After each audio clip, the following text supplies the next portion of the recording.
most wonderful time of the year. Or is it?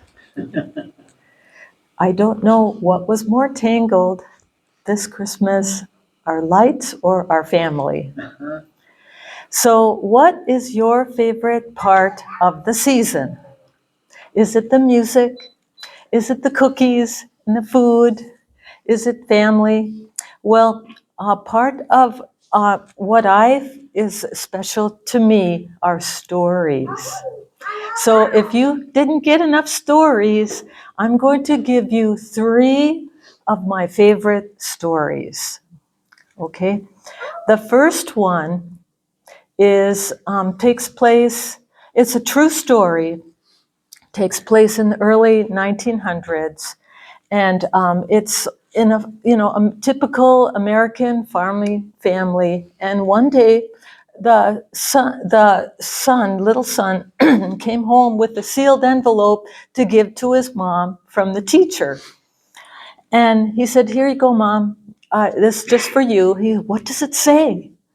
And she opened the letter, she read it, and she got kind of teary-eyed, and she was hesitant. And she goes, "Well, it says that you are a genius, and the school is not big enough for a big brain like yours, and that you're supposed to stay home, and I'm supposed to teach you." So that's what she did. And this little boy grew up, and he did become a genius. And his name was Thomas Edison, who is probably the most prominent innovator of the 20th century. Now, when Thomas grew up, after his mom passed, he was going through a drawer and he found that letter. And he read it, and it said, "Please, Mrs. Edison, keep your son home. He is mentally ill. He is deranged and weak. He is unteachable."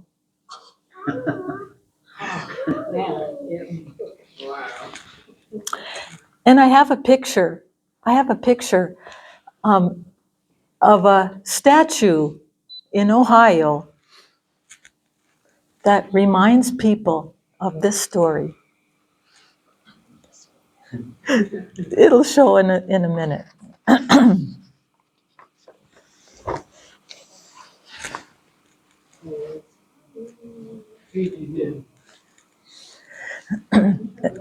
This is a statue of Thomas Edison as a youth and his mother.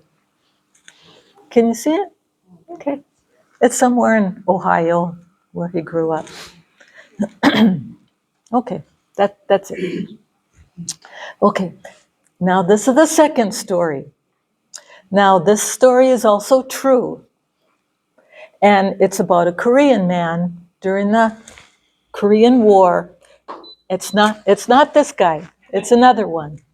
And it's a story of how he survived during the war.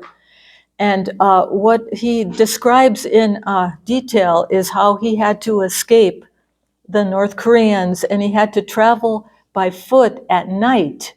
And he didn't know where he was going, so he had to feel the trees. He had to feel the moss on the tree, which way was south. And it was very harrowing, and he did survive. And then after that, he tried to learn English to be an interpreter. And he did so with such vigor that every day he was thinking, "I have to do this. If I don't succeed, the world and civilization is going to perish." And that man is Colonel Bohi Pak. And he did eventually meet the Messiah and become his interpreter. That's the second story. Now the third story is the Christmas story. And it's from this book by a famous children's author, Hans Christian Andersen. And it's called The Steadfast Tin Soldier. So I'm gonna read this story. I'm gonna go through this story with you. And it's about a tin soldier who had a broken leg. He only had one leg. And he thought, well, I'm kind of useless, but, maybe I have a bigger purpose. And he said, to himself, can I ever find love? Well, I'm just a misfit, and nobody even wants to play with me. But one Christmas, there were a lot of people around in a crowded room. They were all celebrating, and across the room, he saw another toy with one leg. It was a ballerina. She actually had two legs, but you couldn't see it. And he goes, wow, that's somebody just like me. And he fell instantly in love. And she had this beautiful ballerina dress with a gold pendant on her dress. So he goes through many trials because, like, the kids just kind of toss him to the side, and he was feeling useless. And one moment, this kid said, this toy is useless. I'm just going to throw him in the fire, let him burn.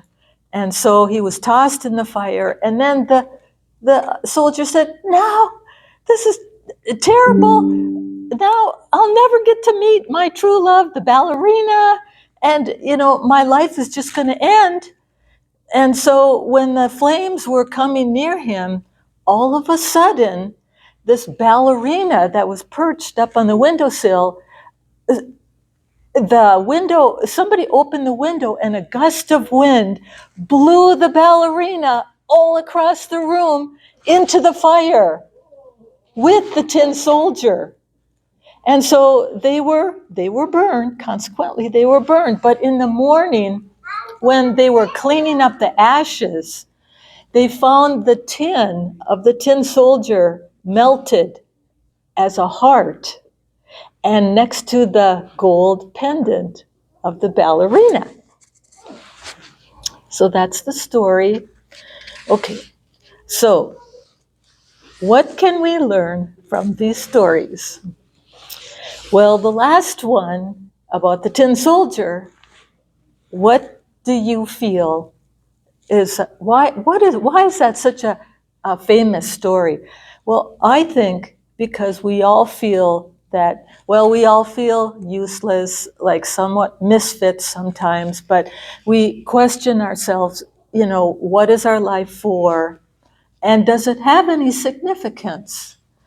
And I think as followers and faithful people, I think that we do. I think we do feel that our life somehow has significance. Even if we die and we're buried and turn into ashes, the conditions that we make and the love that we grow during our lifetime, it will live on.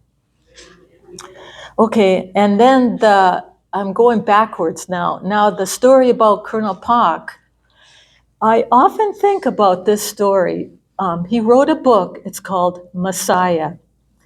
And his determination and his attitude that God is depending on me, I often think about this. I might think about this every day because I think that God is depending on us, and you never know how significant your life is and what you do. Okay, and then going to the first story, I'm going backwards now, to the first story about Thomas Edison. Well, how good of parents are we?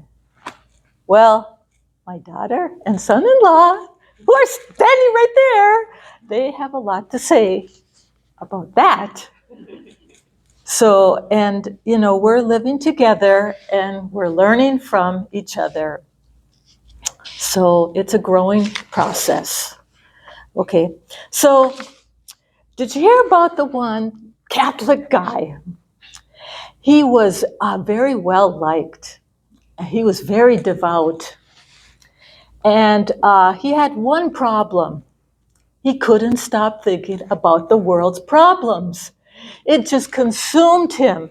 It was just obsessed with it. And it didn't matter if it was small personal problems his people would bring to him or worldwide problems. He could not stop thinking about it. So one day he woke up and he says, this is driving me crazy. I got to put a stop to it. Now look, I'm a good Catholic guy. I should go talk to the Pope. But wait, I can't do that. I am the Pope. So in this same vein, I said, well, I'm like a little Pope too. So I wrote a letter to President Trump. And I said, I didn't mail it yet, but I wrote it. I said, if you really want to make America great again, you better start talking about God more. And on that subject, there has been some updates. And so I wrote to him some little, lectures about restoration and about God's providence. So I did that. So in conclusion, I think that we are all survivors. We are all significant. We are all misfit tin soldiers. But more than that, we are also mini messiahs. And that is the greatest story of all. Amen.